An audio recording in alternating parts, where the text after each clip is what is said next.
Hello, I'm the Nostalgia Critic guy. Remember it so you don't have to. Halloween is a creepy and subtle classic beloved by everyone, which naturally means it should be remade. By this guy. Because he really looks like a dude who understands subtlety.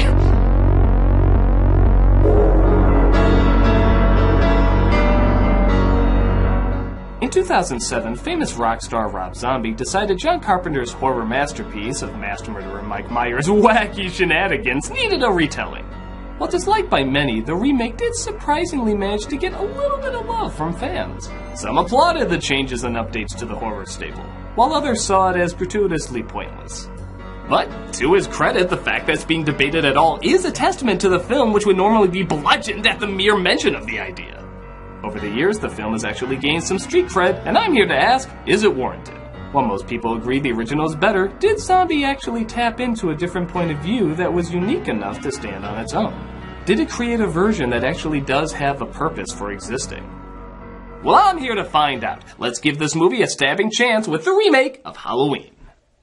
Thankfully dash the idea that this is a shot-by-shot Gus Van suckfest, because the film immediately starts off different by showing not 5 minutes of Michael Myers' childhood, but 40 minutes. In a 2-hour movie, no less. Now, some say this ruins the mystery of what Myers was like as a kid. Hey, look at that! Look at that! No shit!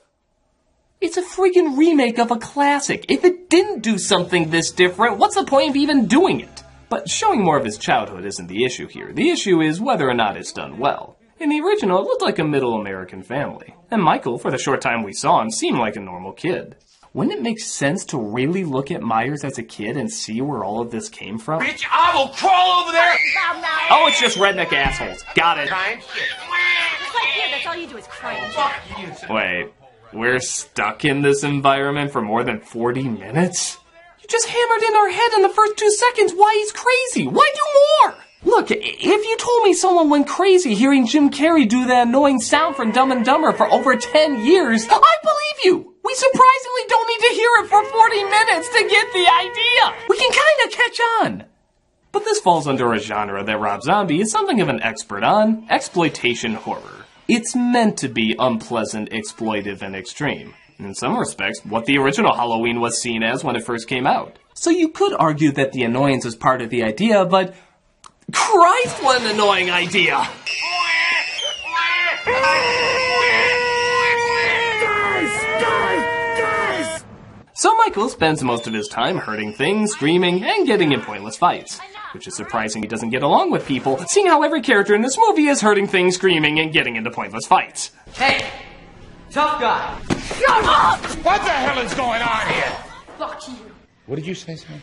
Fuck you. Mr. Principal? His mother is called into, what else? Scream and yell. I cannot keep coming down here like this. I do not enjoy calling you down here every 5 minutes. It sure seems like you fucking do. Can I have one day of being a stereotypical hooker while my stereotypical bad son gets beaten by his stereotypical drunk dad? But groovy Dr. Loomis, played by Malcolm McDowell, is a child psychiatrist who noticed Michael's furry friends don't like playing with him very much. Oh, God. Typically the thrill of causing pain to smaller creatures. It's often an early warning sign. Early warning sign for what? Lady, what answer wouldn't be alarming? And then, this plays for some reason. What do you mean problems? What is this? He's a very disturbed young man. I love the look on Myers' face, like, why is that playing now? Do we do anything to cue it? Oh my god, I must be in the wrong scene. I better run to where the music makes sense.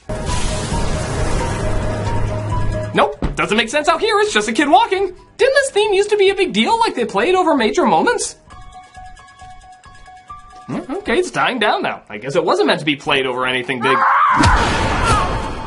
Rather before something big. You go back and read your How to Use Halloween theme manual. He beats the crap out of one of the kids that made fun of him, and he returns home to watch better horror movies. Sweetie, look at me.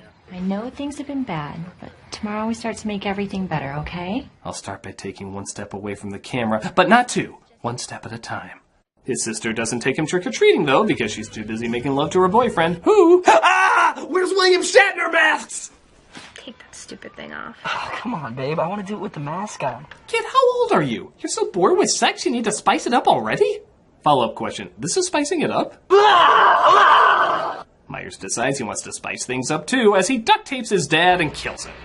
Nothing particularly motivates him to do it, he just decides, why not now? And for no additional motivation, let's throw the sister in there too. The mother comes home and finds that Michael is actually a pretty good babysitter, just not a good father, sister, or boyfriend sitter. Maybe I'll give that psychiatry thing a try. You remember nothing about getting a knife? I didn't do that. Oh, okay. I have to admit, there is something funny about him killing his family and then lying about it exactly how a little kid lies. But you were covered in blood. Whose blood was it? Don't believe the fake news. Both sides are to blame.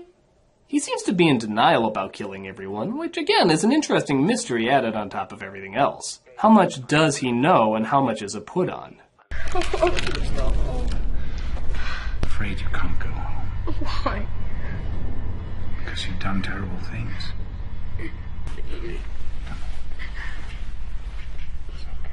No, you're using your Malcolm McDowell all wrong. You're not supposed to let him act well.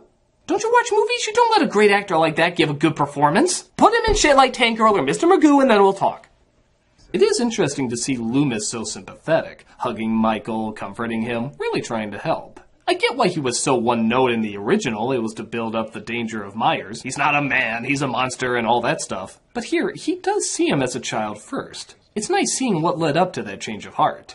Stuff like this probably had something to do with it. What happened? Myers seems too dangerous and unpredictable, even leading to his mother committing suicide. So he's locked away for years and clearly has been eating his Wheaties. Don't look at me. I'll be a shitstorm in your worst nightmare, motherfucker. You know, it's not uncommon for a director to put himself in his own films, but to wear stilts? Loomis tells Michael that after him not talking for 15 years, he has no choice but to move on. At first, he seems really sympathetic, even calling him his best friend. In a weird way, you've become like my best friend. But boy, I guess a crowd really brings out the worst in people. Behind these eyes, one finds only blackness. Yeah, previous scene? Like my best friend. Next scene. Blackness. Previous scene? Take care, Michael. Next scene. These are the eyes of a psychopath. You sure you're not the one that needs medicine?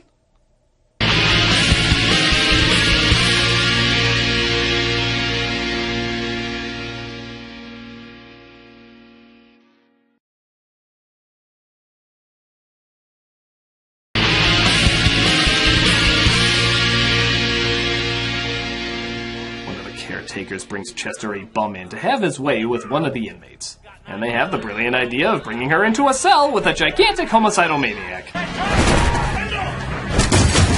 This came out of nowhere! But Myers realizes murder is like Pringles and he can't stop at just one. He even kills the one guard who treated him well, playing to his unpredictability. Though honestly, I think he just wanted to stop Machete too. He realizes his paper mask should probably be put to rest, so he goes to his old stabbing ground and grabs his nostalgia goggles. Ha! The theme actually makes sense in this scene! Witchcraft! Halfway through the film, we're introduced to the main character of the original, Lori. I do like how when she and her friends see Myers for the first time, she doesn't act scared, she instead calls him out. Hey, asshole! Hey, my daddy's the sheriff! Huh? Why don't you go crawl back under your fucking rock? Hey, rock is my trigger word. I'm gonna go complain on a blog about this. The rest is kinda what you'd expect. He follows her around, they play the same music, and Myers starts killing people on Halloween night. I got a rock. And stab brutally to death. Even when he sneaks into other people's houses. I like the fact that he won't kill someone based on their taste in movies. You know what? It's a good film. John Carpenter's is good too, but you'll appreciate the classics. Liv? I do also like that Myers sneaks up so well that half the time you don't even notice him. For such an over-the-top film, little touches like that are pretty cool. But don't worry, it doesn't get too subtle. Chucky from Child's Play shares a scene with Alex from A Clockwork Orange. I've never seen two people not trying to be the monster still come across as the monsters. You have created quite the masterpiece of a monster off the blood of this town. I know it's in my bones, Sheriff. Then you must promise that you will play it razor, and I mean razor straight with me. These two could do a Christmas show and it'd still be terrifying. In a clever combination of Halloween 1 and 2, Loomis reveals that Myers is after his baby sister, Laurie, who we don't want to see die because she's the closest thing to a decent human being in this film. Look at this, Mom. Laurie! I said almost. But Myers still has to get in some appetizers before the main course.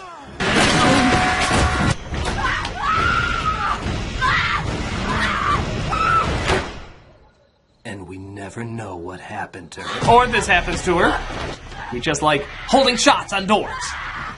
But fear not, there's even more confusing choices. Listen to Laurie's very bizarre, dare I say, ridiculously forced backstory after her mom committed suicide. And I see this beautiful, innocent baby sitting in this little bloody mess.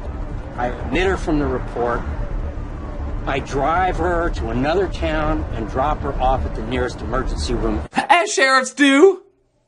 Christ, his manipulation of Theoden wasn't this crazy. Deserve and do whatever the hell you want, I guess.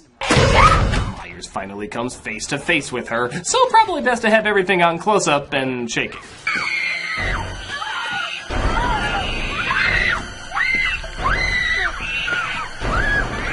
It's like I'm really there, being shaken as a baby. He knocks her out and takes her to his old house to show that he's her brother.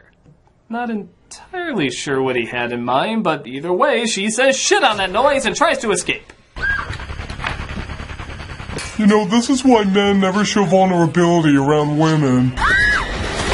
He traps her in an empty swimming pool, a unique spot for a climax, but Loomis shows up to end it all. No, really, it's totally over. You know the rules, you kill the monster once, he's never coming back. Oh man, you did that so fast you didn't even give me time to finish my joke. My favorite is when McDowell just flat out screams, "What the hell?" What the hell? Yeah, no, stab him in the eye, or Michael, stop, just, what the hell? As if to say, really? We're doing this shit? I expected more out of something I already expected less from. What the hell? Loomis tries to sympathize, but Michael helps him see eye to eye by literally trying to push his eyes together. Laurie hides inside the house and honestly does way too good a job because he literally searches for her for 5 minutes. Yeah, 5 minutes of just silence and him looking around. Look, I know you want to build suspense, but you know the saying, so boring I'd rather stare at a wall? Well, Myers is literally staring at a wall for most of the time. I think more could be done here. But it's okay. It's then followed by 2 minutes of Myers just stabbing the ceiling trying to get her. Is there such a thing as horror movies for plaster? Because that's what I feel like I'm watching.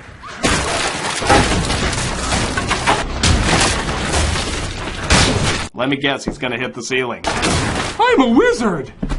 And what's his great final plan to finish her off? He just runs towards her. And she's like, dumbass, I got a gun. She shoots him, she screams, and that's it! Halloween! So, this clearly isn't as good as the original, but I will give it this. It is the second best Michael Myers Halloween movie. But that's coming from a series that has this. Trick or treat, motherfucker. So take it for what it's worth. I know it's different, a little clumsy, and arguably unnecessary, but in a strange way, I think it would work less if Zombie didn't direct it. The shoxploitation style has never been my thing, but it is a style that can be done good or bad. This does it good, but not great. It is a different direction, and sometimes it does tie into the traditional Halloween callbacks. It's kind of like Halloween, but in an alternate universe. The best stuff is in the mental hospital, and seeing him grow up did make me look at the killings in kind of a different way. It made me wonder what was going on in his mind when he was murdering them, while in the original you're more concerned about Laurie surviving. It's hit and miss, I suppose, but honestly for a remake of one of the most famous horror films of all time, hit and miss is pretty impressive. It's strange and doesn't always work, but the stuff that does is kind of interesting. Take a look and see for yourself. I'm the Nostalgia Critic guy, remember it so you don't have to.